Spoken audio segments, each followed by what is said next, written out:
Bem-vindas ao Deixa Ela Falar, o podcast da Deixa Ela Treinar. Eu sou Fernanda Dias, fundadora da Deixa Ela Treinar, e toda quarta-feira às 19 horas no YouTube e no Spotify tem um novo episódio para você. Aqui no Deixa Ela Falar a gente fala de saúde, qualidade de vida, bem-estar, e hoje eu tenho uma convidada super querida, que é a Marcele Tristão, para entrevistar. A Marcele foi minha mentora de desenvolvimento pessoal e eu tenho um carinho, um carisma muito grande pela Marcele. Você já parou para pensar como o esporte e o autoconhecimento podem andar lado a lado?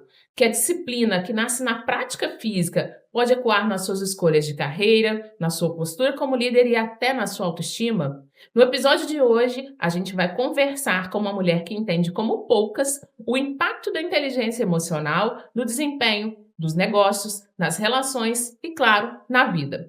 Mas antes da gente começar o nosso conteúdo, eu gostaria que você se inscrevesse no nosso canal, curtisse esse vídeo e compartilhasse com o máximo de pessoas possíveis que você acha que pode se interessar por esse conteúdo.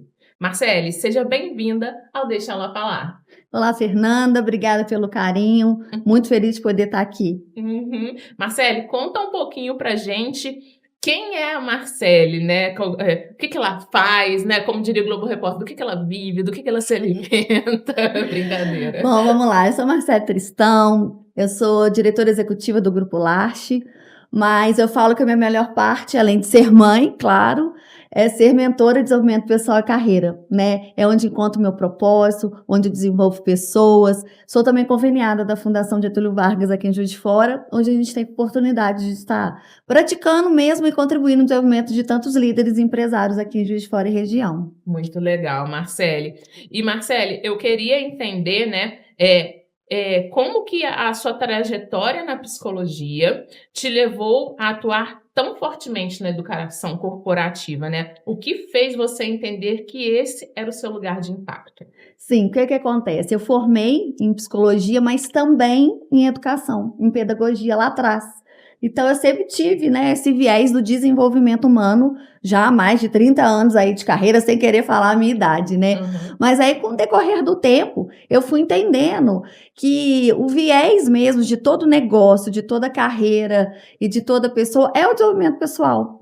E aí, quando foi em 2008, eu tive a oportunidade de trabalhar, começar com educação executiva, entendendo esse impacto que tem, né, da gestão de pessoas dentro dos negócios. Então, foi aí onde me apaixonei e eu procurei entender que a gente só desenvolve um negócio se a gente desenvolver as pessoas que estão inseridas naquele processo. Então, eu pude, né, a partir do momento que eu também descobri meu propósito, vamos dizer aí com 42 anos, né, que a gente consegue, com esse desenvolvimento pessoal, estar atingindo, né, toda a resiliência e todo o trabalho dentro do empresário e tudo mais. Legal. E como que você descobriu o seu propósito? Porque você atuou em outras áreas antes da área corporativa, não atuou? Isso, foi na área de educação mesmo, na gestão comportamental, na gestão educacional, principalmente. Eu fiquei na gestão educacional muitos anos, né? E um belo dia, numa sessão de mentoria, como aquela que nós fizemos, né? Eu ainda estava no início desse trabalho, entendendo qual metodologia que eu ia criar, caiu minha ficha. Porque eu falava muito de propósito, mas, de certa forma, eu entendi que o propósito estava na frente. E, na verdade, eu entendi que ele não está na frente a partir dessa construção dessa metodologia, né? Que o nosso propósito está do lado, ele está de mão dada com a gente. É aquilo que faz a gente levantar da cama todos os dias. E aí sim eu entendi que o meu propósito era fazer diferença na vida das pessoas. E aí toda a minha carreira, pessoal, profissional, começou a fazer sentido para hoje eu me posicionar onde eu estou me posicionando mesmo, que é nesse lugar de impacto, dentro do desenvolvimento de pessoas, mentorias e principalmente desenvolvimento de liderança, né, Fernanda? Que é onde eu gosto mais de atuar. Muito bom, e atua muito bem. Conta pra gente um pouquinho como que é esse processo de desenvolvimento de liderança, que até eu passei com você durante alguns bons meses, né, que a gente passou juntas. Isso, eu falo que liderança, na verdade, é uma escolha. Muitas pessoas acham que liderança é uma competência técnica, né? Que você abre um livro, você ouve, né, um podcast, você faz uma leitura, mas para mim liderança é algo muito maior do que isso. Por quê? Porque ela vem de dentro para fora, né? Liderança, na verdade, acho que é uma escolha mesmo da gente ter esse processo de desenvolvimento. Então, a mentoria ela passa por uma metodologia onde a base dela né? O líder, o profissional, primeiro ele se conhecer. Assim como a gente faz um planejamento estratégico de um negócio, de uma empresa, eu acho que a gente tem que fazer o nosso, né? Entender nossas forças, as nossas fraquezas, o nosso propósito, os nossos talentos. E eu brinco, eu falo assim, entender onde está a nossa criptonita, né? Que é exatamente aquilo que vai nos deixar fracos. E a partir do momento que a gente vai entendendo esse processo de autoconhecimento, a gente já tem toda uma bagagem para a gente ser líder primeiro da gente, né, Fernanda? Sim. Porque a gente não consegue ser líder de nada e nem de nenhum negócio se antes mesmo a gente não praticar a autoliderança, consequentemente o autoconhecimento, a gente ser líder de nós mesmos, né? Então eu falo isso para muitos líderes. Antes de você liderar qualquer time, qualquer equipe, qualquer negócio, você tem que primeiro liderar você. Entendeu? O seu posicionamento na vida. Aí sim a gente está preparado para poder estar liderando. Muito legal, Marcele, é exatamente isso. O empreendedorismo, né? A gente que é empresária, a gente entende a importância do autoconhecimento Sim, para você fazer uma boa gestão da sua carreira, da sua equipe, até mesmo da nossa casa, né? Da nossa família também, né? tudo. Gestão do tempo, da nossa vida, né, Fernanda? Porque quando a gente entra nesse lugar de escolha, eu falo, é o melhor lugar que a gente pode chegar na vida. E a partir do momento que você chega nesse lugar de escolha, você saber para onde você quer ir, né, em que modelo de negócio você quer atuar, quais as pessoas que você quer para a sua vida, quer conviver ou não, como você quer se desenvolver, aí sim eu acho que a gente está preparado para esses desafios, né? Isso mesmo. E você trabalha com desenvolvimento humano há mais de 30 anos. De lá para cá, o que mais mudou na forma como as pessoas buscam performance e sucesso? Eu acho que o mais mudou foi, claro, o nosso meio, o nosso mercado de trabalho hoje e a tecnologia. Toda esse estímulo externo que hoje nós temos, eu tenho uma frase, Fernando, que eu gosto muito, que é quando a gente não sabe para onde ir, qualquer caminho serve, né? E como a gente está tendo hoje em dia muitos estímulos externos e muita escolha, né? A gente está sendo estimulada a fazer escolha o tempo todo, porque a oferta de tudo está muito grande. Uhum. Então acaba que a gente fica um pouco perdido nessa trajetória de vida. Então, quando a gente consegue entender que a gente tem uma visão de futuro e consegue traçar um direcionamento, aí sim eu acho que a gente consegue estar desenvolvendo toda essa auto performance que, na verdade, eu acho que essa palavra ela tem uma série de significados, né? Mas a grande diferença é que antes as pessoas tinham mais possibilidades de foco. Hoje em dia, qualquer coisa distrai. Uhum. E ela está sempre experimentando. E o grau de comparação também, não sei se você percebe isso, o grau de comparação das pessoas com o outro aumentou bastante. Eu falo muito isso dos meus mentorandos. Não importa a rapidez, importa se você está indo na direção certa. Então, muitas vezes a gente olha para o lado, né, e vê assim, nossa, aquela pessoa se desenvolveu mais que eu, aquela empresa está mais bem sucedida, aquele profissional, né, mas será que ele está indo para o caminho certo? Né? Eu sempre faço essa pergunta. Então, a gente tendo esse posicionamento, esse direcionamento, aí sim a gente consegue adquirir essa auto-performance e esse sucesso que a gente busca. E mais uma vez, a partir do autoconhecimento. Sim, e é uma coisa muito interessante isso que você falou da comparação, né, Marcele? Outro dia eu estava conversando com um colega que é engenheiro, doutor pelo IME, e ele morre de vontade de ter o seu canal no YouTube, de ter os cursos dele e tal, só que ele é uma pessoa extremamente perfeccionista. Então, ele não consegue tirar os planos dele do papel porque ele está sempre se comparando ao que os outros já fazem. Então ele falou assim: ah, mas o que eu quero fazer já tem um monte de gente fazendo. Só que, poxa, se todo mundo pensasse assim, né, só ia existir uma marca de refrigerante no mundo, uma hamburgueria no mundo, porque sempre vai ter alguém começando, alguém que já está no meio do caminho e alguém que já está há anos de avanço, né? Então esse processo de comparação, às vezes, ele trava também muitas pessoas, né? Então, você tocou num ponto aí interessante e que eu venho falando muito, que é a questão da autenticidade. A gente tem perdido um pouco isso, porque a gente vê tanta coisa acontecendo, que é esse exemplo. Eu quero ser igual a ele, eu quero fazer igual. Ah, não vou fazer porque já tem muita gente fazendo. Mas aí sim vem aquela habilidade que eu acho que a gente, né, se olhar, entender que a gente tem que ser, né, por inteiro, eu mesmo. Uhum. A palavra autenticidade hoje ela está um pouco perdida. né? Porque as pessoas têm se perdido muito nessa vulnerabilidade, né? Que o ser humano fica a partir desses estímulos externos que a gente vem falando. Então, ela acaba ficando o quê? Com pouca autenticidade. Então, ela não tem coragem para investir, ela não tem coragem para aprender, porque muitas vezes ela não tem habilidade que aquele outro profissional tem, mas ela tem outras que também vão fazer com que ele tenha um negócio de impacto bem sucedido, não necessariamente com aquela habilidade. Sim. Então, é a questão mesmo de a gente entender onde a gente tem habilidade, onde a gente é forte, né? E colocar isso, porque eu falo que a alta performance é isso, é quando a gente consegue enxergar o nosso ponto fraco, né? O nosso ponto forte, principalmente, e lançar mão desses pontos fortes com o que a gente tem. E não querer o tempo todo estar buscando algo que a gente não tem, né? Eu falo que é muito mais fácil a gente desenvolver e ser ótimo, né, e ser excelente no que a gente é bom, do que algo que a gente não tem tanta habilidade, a gente nunca vai conseguir ser extraordinário, né? Então, essa consciência, ela é muito importante. E a gente sempre quer, já parou para pensar, o que às vezes eu não tenho, mas que o outro tem. A gente nunca olha para dentro, né? Eu falo isso muito para os meus clientes. Antes de pedir uma ferramenta emprestada, vamos olhar dentro da sua caixinha. Será que não tem tanta ferramenta aí dentro que a gente pode estar usando antes de pedir para o outro?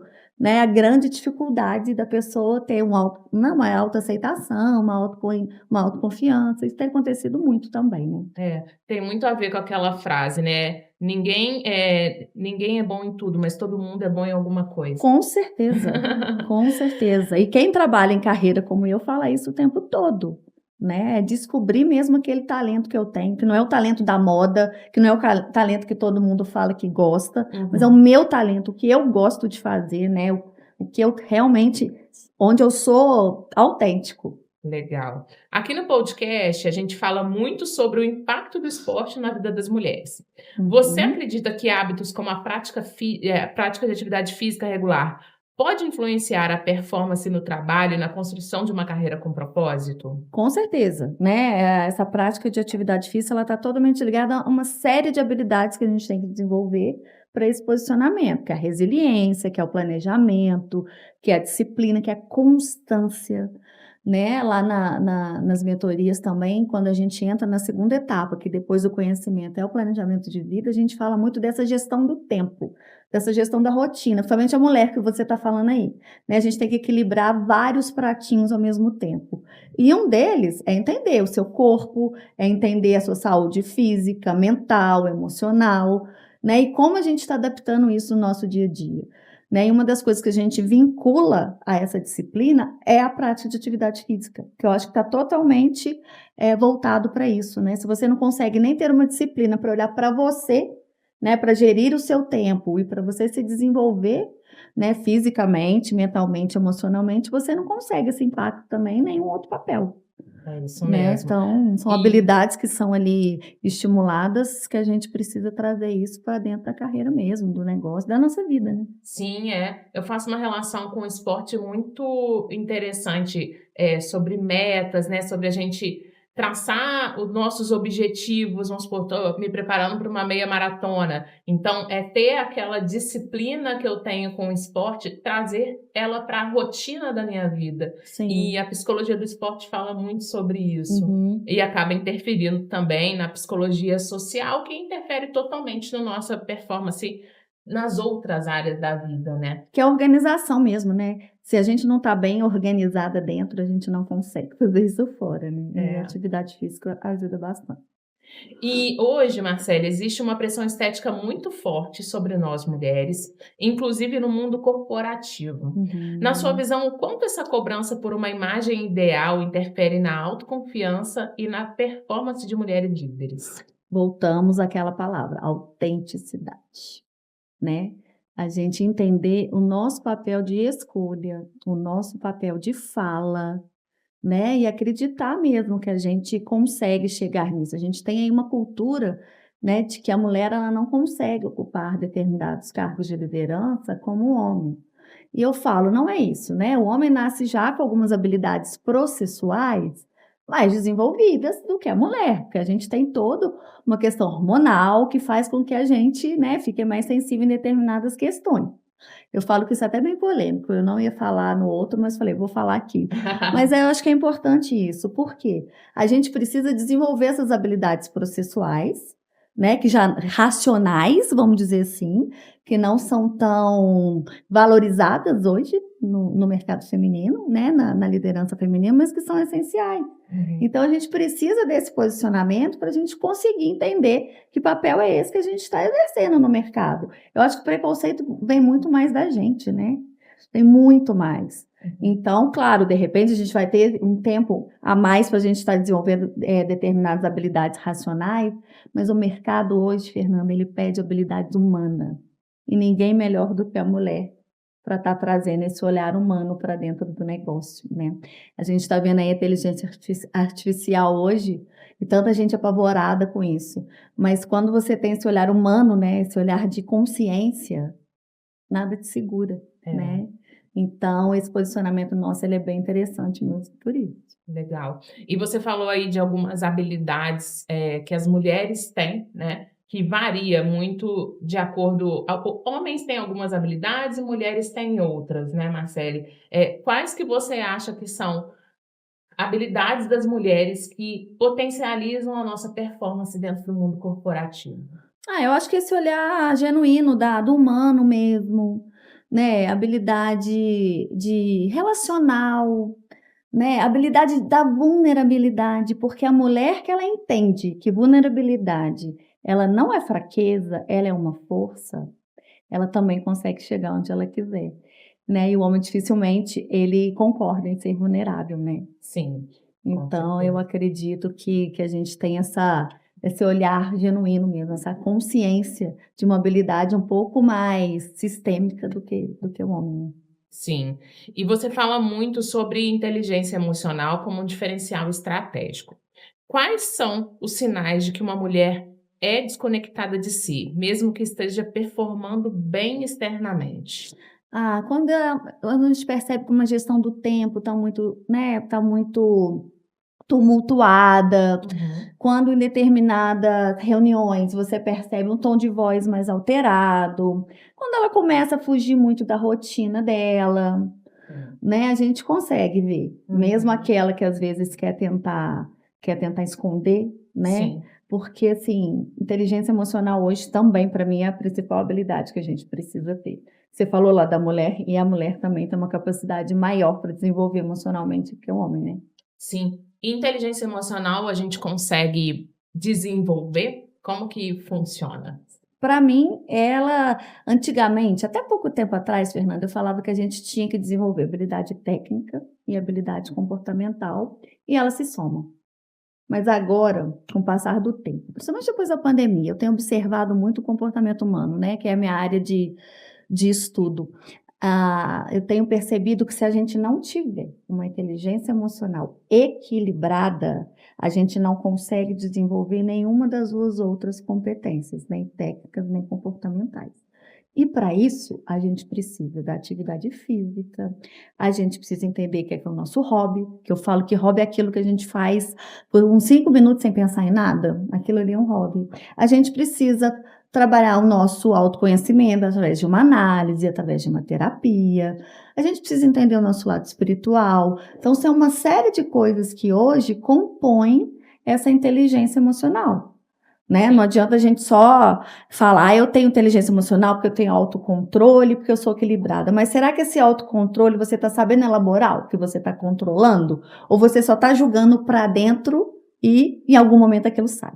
É o que eu te falo. Em algum momento, quando a gente engole muito, aquilo ali vai sair. Ou sai, né, numa doença, ou sai numa fala mais grosseira. Sim. Então, essa consciência de si, né, da gente se desenvolver hoje emocionalmente, ela é muito importante. Muito mesmo. Eu estava até semana passada ministrando uma palestra de inteligência emocional em Ubá, falando do impacto que ela tem nos nossos negócios. O tempo todo. E como que você relaciona, Marcele, uma líder que seja inteligente emocionalmente, ou se a gente pode falar o termo madura emocionalmente, né? Tem essa ligação, maturidade emocional, inteligência emocional, tem relacionamento? Tem uma relação? Mesma coisa, podemos dizer assim? Podemos dizer que sim. Como que essa maturidade ela pode interferir nesse processo dela de liderança do negócio, da própria vida, de seguir uma carreira? Como que Sim, funciona? eu vou responder essa pergunta para você, te dando um exemplo até de um casal de líderes que eu desenvolvia. Eles eram sócios, né?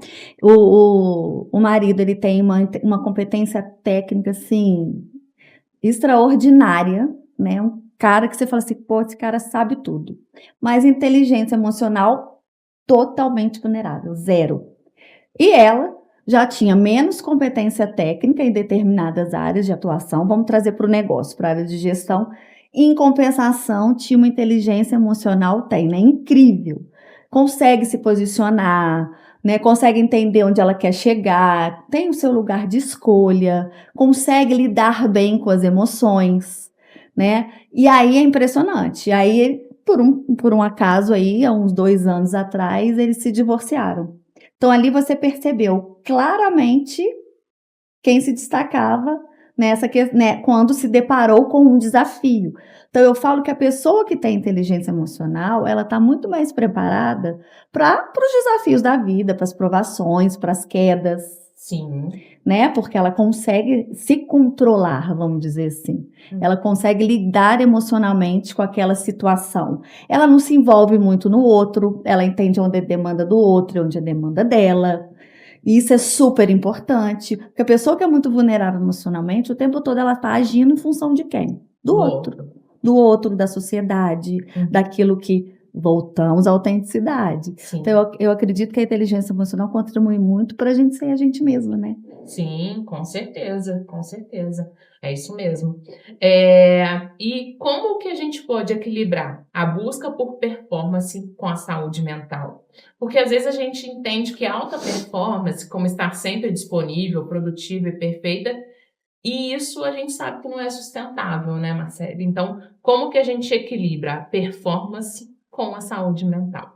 Fernanda, performance e auto-performance é quando você se escolhe, sabe? Eu acredito que é quando você se escolhe, quando você tá bem com você mesmo e você conhece todas as suas competências técnicas, emocionais. Isso para mim é performance.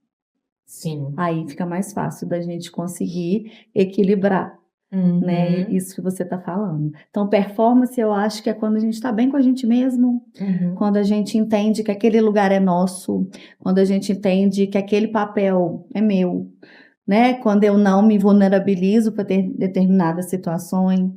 Sim. Eu vou muito para performance desse lado, sabe? Quando a gente entende realmente naquilo que a gente é bom. E isso é um processo de autoconhecimento constante, né, Marcelo? Total. Tanto é que quando a gente fez a mentoria de desenvolvimento pessoal, você falava muito para mim, olha, não vai dar certo se você não estiver fazendo o acompanhamento da terapia junto. Sim. Né? E isso foi muito importante, né, para entender, para a gente se apropriar de quem a gente realmente é e entender os nossos pontos fortes e investir naquilo. E a gente vê hoje uma cobrança enorme também nas redes sociais, inclusive sobre empreendedoras e mulheres líderes. Quais impactos essa exposição pode ter na construção da identidade profissional? Eu ia falar isso, que a primeira coisa que a gente precisa, depois que a gente se posiciona dentro do mercado, é entender, primeiro, se aquilo ali foi uma escolha, né? Foi algo que realmente tem a ver comigo, ou se eu cheguei naquele lugar, porque eu vou ganhar mais dinheiro, ou porque é uma profissão que eu vou ser mais sucedida. E volta a falar da autenticidade, não adianta, não tem como a gente fugir disso, né? Então, a gente conseguindo ter essa consciência, Fernanda, a gente domina o mundo, vamos dizer assim, né? E qual conselho que você daria para uma mulher que se sente aí na cobrança de performar e acaba perdendo a sua identidade nas redes sociais? Se conheça, olhe para dentro, não olhe para fora, olhe para dentro. Boa. Você lidera a unidade da FGV aqui em Juiz de Fora. Como você enxerga o papel da educação formal nesse processo de autoconhecimento, liderança e desenvolvimento de mulheres? Então, a FGV hoje ela está aqui, né? Está em Juiz de Fora, está na região. A gente tem desenvolvido aí, levando ela aqui para, né, para a região aqui também. E eu tenho visto muitas mulheres agora buscando se desenvolver. A gente está no momento, Fernanda, que o mercado está exigindo muitas habilidades. Então, as pessoas que antes né? Elas formaram, fizeram uma pós lá, né? Lá atrás, alguns anos atrás. Só que como o mercado de trabalho e as exigências hoje mudaram totalmente, a busca por essas habilidades que hoje elas precisam ser adquiridas dentro do mercado, ela está muito intensa. Então, a gente tem visto muitas pessoas voltando para a sala de aula. E como nós temos hoje no mercado muitas mulheres líderes, né? As minhas turmas lá, por exemplo, hoje nós estamos indo para a 8ª turma. Tem muitas mulheres se desenvolvendo, né? Pelo mapeamento que a gente fez aí, o Fórum Econômico Mundial mesmo fala isso, né? A cada 10 competências, 6 vão precisar ser reequilibradas e desenvolvidas para todo profissional. Então, olha isso, é um dado muito alto, né? Então, não adianta mais a gente achar que aquilo que a gente adquiriu tá bom. E a gente tem um grande desafio também, que com a questão da pandemia, muitos cursos foram ofertados, só que cursos mais rasos. Então, hoje eu percebo também que o líder profissional tem buscado o quê? Um aperfeiçoamento maior. Que já é característica nossa brasileira, como a gente tem muita atitude, a gente não busca muito conhecimento. Não sei se vocês concordam comigo. A gente não faz aquele curso para aprofundar, você vê que a gente não entra muito em pesquisa, em dado, e isso agora está fazendo falta. Então, as pessoas têm buscado mesmo as salas de aula. Eu tenho líderes lá que, inclusive, querem continuar, o curso acaba agora, quer comprar o outro, porque não quer parar.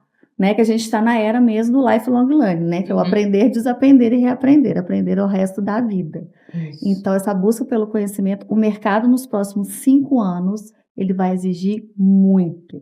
Muita habilidade mesmo, técnica, né? Porque a gente se apegou muito na comportamental, né? E que bom, né, Marcele? Porque hoje tem muitos gurus de rede social, né? 5 passos para você atingir isso, como fazer isso, com conteúdos muito rasos e que talvez a pessoa não tenha domínio técnico nenhum daquilo que ela está querendo passar através das redes sociais dela. E você falou hoje de habilidades e alguns comportamentos.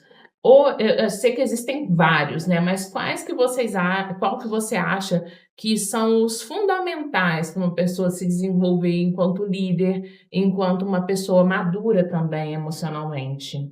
Autoconhecimento, primeiro, inteligência emocional, adaptabilidade, né?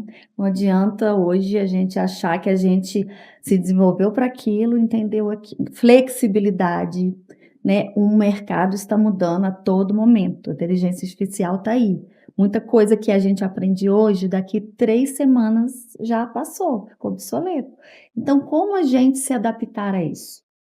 Né? É a questão que você falou da pessoa que você estava entrevistando. Se eu ficar sempre, né, naquela caixinha, o mercado vai atropelar, né? Porque as habilidades hoje elas estão sendo muito mais exigidas. Mas a principal para mim é autoconhecimento com inteligência emocional, adaptabilidade e flexibilidade. E é muito difícil quando você pega uma pessoa que não ela não é flexível, né? Principalmente em termos de mentalidade. Sim. Tá o tempo muito conservadora. Não é à toa que as empresas que não se adaptaram às demandas do mercado, elas saíram do mercado. Por exemplo, né? A gente tem a Kodak, que mexia com fotografia. Exato. A gente tem a Sony, que era as primeiras máquinas de fotografia digital. A Sony não tem celular, né? Tem um mentor que eu gosto muito de seguir, é um gestor, José Salib Neto. Eu gosto muito de ter ele como referência. Ele sempre fala do motor 1 e motor 2. O motor 1 é aquele que você está vendo o agora, o presente. Viabilidade do negócio, operação, mas a gente precisa ter um motor 2 para a gente começar a olhar para frente e entender as tendências. O que aconteceu com a Kodak foi isso, né? Sim. Ela não olhou para frente. Imagina se ela tivesse olhado, como que ela estaria hoje. Né? Então, eu acho que todo negócio, a gente também precisa ter um motor 1, motor 2. Né? Uma pessoa que olha para agora. E hoje em dia já tem até aquela a área do CVO, né? Que tem o CEO, tem o CFO em cada hora e tem um visionário. Então, hoje as empresas já estão trazendo, né, com cargo alto, de performance, né, alta, exatamente para conseguir estar olhando para esse motor 2, entendendo a tendência de mercado. Porque o futuro, gente, tá até difícil da gente prever, né? Aham. Quando a gente acha que ele está longe, ele vai aproximando, Sim. né? E o mercado vai girando. Então, se a gente não se adaptar, a gente vai ficar para trás. Não que a inteligência artificial vai tomar o lugar, eu não acho que vai.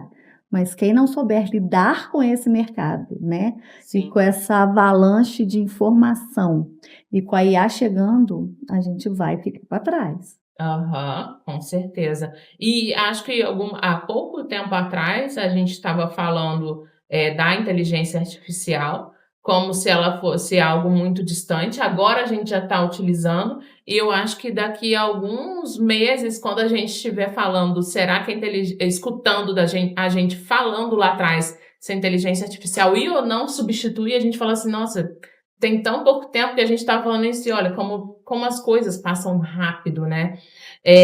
E para a gente entender, você acredita que toda mulher precisa, em algum momento, olhar para sua carreira como um projeto de vida, como uma escolha consciente? Sim, toda mulher não, né? Eu acho que qualquer pessoa, porque eu falo que carreira para mim, ela é posicionamento. Carreira não é só currículo, vida profissional. Carreira é o quê? Trajetória, né? Eu falo que é o lugar que é um lugar que quando encontra as nossas fraquezas, as nossas forças, as nossas vitórias, as nossas derrotas. Então, carreira para mim é isso tudo, é trajetória de vida. Então, se é uma trajetória de vida, ela precisa ser um projeto de vida. A gente precisa entender onde a gente está para a gente entender onde a gente quer chegar, né? Então, eu gosto de trabalhar. Eu falo que carreira, na minha opinião, começa desde que a gente sai da barriga da mãe, que é exatamente aquela trajetória e aqueles estímulos que a gente vai recebendo no decorrer da vida, né? E não só um currículo, um certificado ou um processo somente profissional. Eu acho que é muito esse posicionamento, sabe? Sim. E projeto de vida? Fala pra gente, o que é o projeto de vida? Qual a melhor hora para começar a desenvolver um projeto de vida, Marcele? Ai, Fernanda, o mais cedo que você puder. Hoje a gente já vê, principalmente com a BNCC, né, que é a Base Nacional Curricular Comum, na educação básica, a gente já vê eles trazendo um pouquinho dessa visão até para as crianças menores da educação infantil, de entender onde eu quero chegar, de entender como que eu quero estar, né? A gente precisa entender onde que eu quero estar daqui 5 anos, daqui 10 anos. Então, essa visão de futuro também, ela é importante. São 4 coisas que eu sempre oriento a gente procurar ter na vida para a gente buscar um direcionamento. Primeiro, a visão de futuro. Como que eu quero estar lá na minha festa de 80 anos, né? Ter uma noção assim, como que eu quero estar lá na frente? A segunda coisa são os valores que eu carrego, que é aquilo que está vindo comigo e vai me fazer valer as minhas atitudes, que vai me ajudar a chegar até lá. O terceiro é o legado, onde eu estou pisando, né? Quando eu não estou mais nessa sala, que legado que eu vou deixar aqui para vocês? E o quarto é a missão de vida, que eu chamo de propósito. Então, é aquilo que vai me fazer levantar da cama todos os dias. Então, quando a gente consegue entender essas 4 coisas, eu falo que a gente tem um projeto de vida bem orientado. Então, quanto antes a gente ter essa noção, porque hoje a gente vive no automático, concorda? Sim.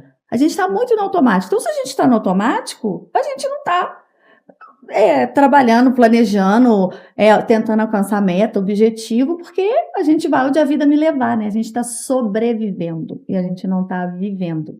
Então, o projeto de vida, ele serve para a gente viver, curtir cada etapa da nossa vida, entender, cair, levantar. Mas essa visão de onde eu quero chegar, ela é super importante. Mas a gente só consegue chegar nela quando a gente sabe onde a gente está, né? Então, é onde eu estou para entender aonde eu quero ir. Sim. Né? Com certeza. Não sei se eu respondi a sua pergunta. Respondeu. E fala um pouquinho pra gente dos cursos da FGV, o que vocês têm lá, para quem quiser conhecer um pouquinho mais dessa possibilidade que existe aqui. Eu falo que quando a gente fala em gestão, a gente pensa na hora em FGV, né? E isso foi uma coisa que até nós pensamos quando nós fomos convidadas para participar de um processo seletivo, né? Será que eu vou pegar mesmo? Será que vale trazer a marca agora? O mercado aí cheio de cursos diferentes e a gente resgatando um MBA tão tradicional. Mas eu penso que a FGV ela é qualidade, né? Ela é tradição, ela é inovação e ela é qualidade. Então, essa busca do gestor hoje em buscar habilidades técnicas, ele precisa buscar onde ele sabe que dá certo, onde tem tradição, né? Por isso que eu acho que as salas de aula têm ficado tão cheias. Então, a gente trouxe para cá um formato super diferenciado, que é o Blended, que são aulas semipresenciais. Então, você tem, assim, o legal dos dois mundos, que é o cafezinho, a network, um sábado por mês, onde você troca com vários gestores, não só da sua sala, eu coloquei todas as turmas ocorrendo no mesmo dia, então você tem aquela troca também nos corredores, e segunda e terça, imediatamente, eles entram no formato live, que é um formato mais prático, que eles têm ferramentas práticas, que para mim é o curso ideal, porque ele junta as duas coisas, né? O dia da prática, o dia, né, do presencial e o dia do live. Maravilha. Então, são esses cursos que a gente trouxe em todas as áreas de gestão. Comercial, financeiro, pessoas, liderança. Que bacana. Bem bacana. Vou procurar um para eu fazer, Vai então. sim, com certeza. Marcele, a gente está chegando no final do nosso episódio, mas antes da gente ir para um bate-bola jogo rápido que eu faço aqui, eu quero agradecer a Live Juiz de Fora, que é patrocinadora oficial do nosso podcast. Vocês que escutam a Deixa Ela Treinar, que assistem a Deixa Ela Treinar e que são nossas seguidoras, usando o cupom Deixa Ela, tanto no site da Live quanto nas lojas da Live aqui de Juiz de Fora, vocês ganham 10% de desconto. Então, fica ligada, quando for comprar alguma roupa esportiva, passa lá na Live, que tem o look certo. Você conhece a Live? Ai, adoro. Então, tá bom. Marcele, eu vou fazer um bate-bola com você, eu faço uma pergunta, você responde uma palavra. Tá? Uma palavra? Da forma mais sucinta possível, tá? Não é uma pergunta tão aberta quanto essas que nós fizemos, mas de uma forma mais sucinta. Um hábito que te ajuda a manter o foco. Google Agenda. Ah, perfeito. Eu uso a minha toda coloridinha porque ela me ensinou. Exatamente. E eu ensino outras pessoas agora, tá? Eu passo esse conhecimento pra frente. Inclusive, descobri que a Carol, minha sócia, usa essa metodologia. Ela falou sábado passado, numa imersão dessas nossas, ela falou, a minha agenda Google ela é toda colorida para eu ter equilíbrio na minha vida. Exatamente. Em todas as áreas, cada área da nossa vida, vamos supor, tem compromisso da saúde, então vai ser verdinho, com a minha família, laranjinha. Tá vendo? Aprendi. É isso aí. Um conselho que você daria para uma mulher no início da carreira? Acredite em você mesma. Nunca deixe ninguém falar que você não é capaz. É, isso aí. Uma frase que te guia. Eu gosto do impossível porque lá a concorrência é menor. Perfeito. Do Walt Disney. Muito bom. Um desafio que ainda te tira da zona de conforto. Quando eu tenho que delegar algumas coisas que eu sei fazer. Ainda é difícil um pouquinho para mim. Sim. Eu consigo, mas ainda fico incomodada. É difícil. Porque a gente sempre acha, né, que ninguém vai fazer melhor que a gente. Isso é uma vulnerabilidade que a gente tem sempre que desenvolver, né? Então é um desafio ainda para mim. Até pra gente se poupar e ficar menos sobrecarregada. Delegar, né? Com certeza. Eu também tenho essa dificuldade. Se você pudesse voltar no tempo e dar um recado para Marcele de 20 anos atrás, o que diria? 20 anos atrás, eu tinha 30, quando a minha primeira filha nasceu. Vamos lá, o que eu diria para a Marcele de 30 anos atrás?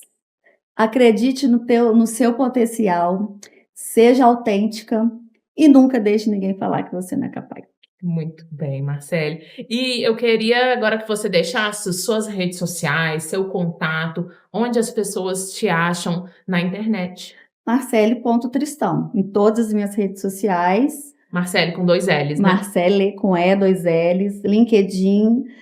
Sou também, esqueci de falar, colunista da Tribuna de Minas. Então, toda sexta-feira eu tenho um texto lá saindo, muito bacana sobre carreira, sobre geração, sobre mercado de trabalho, sobre inteligência emocional. Lá também podem me encontrar. E vamos que vamos. Isso mesmo. Muito bom te reencontrar. Já tem um tempo, né, que a gente não se encontrava. Nossa, muito bom. Eu falo que o podcast é bom por isso, né, que a gente fica conversando pelo menos 40 minutos com a pessoa, sem pegar no celular, sem ter interrompida. que nos dias atuais isso é extremamente difícil, Com mas certeza. é muito bom estar aqui com você. Muito obrigada. Eu que agradeço a presença. E para você que chegou até o final do Deixa Ela Falar, deixa o seu like, compartilha esse conteúdo com o máximo de pessoas que você conseguir e fica ligado que toda quarta-feira às 19 horas tem um novo episódio aqui para você. Obrigada.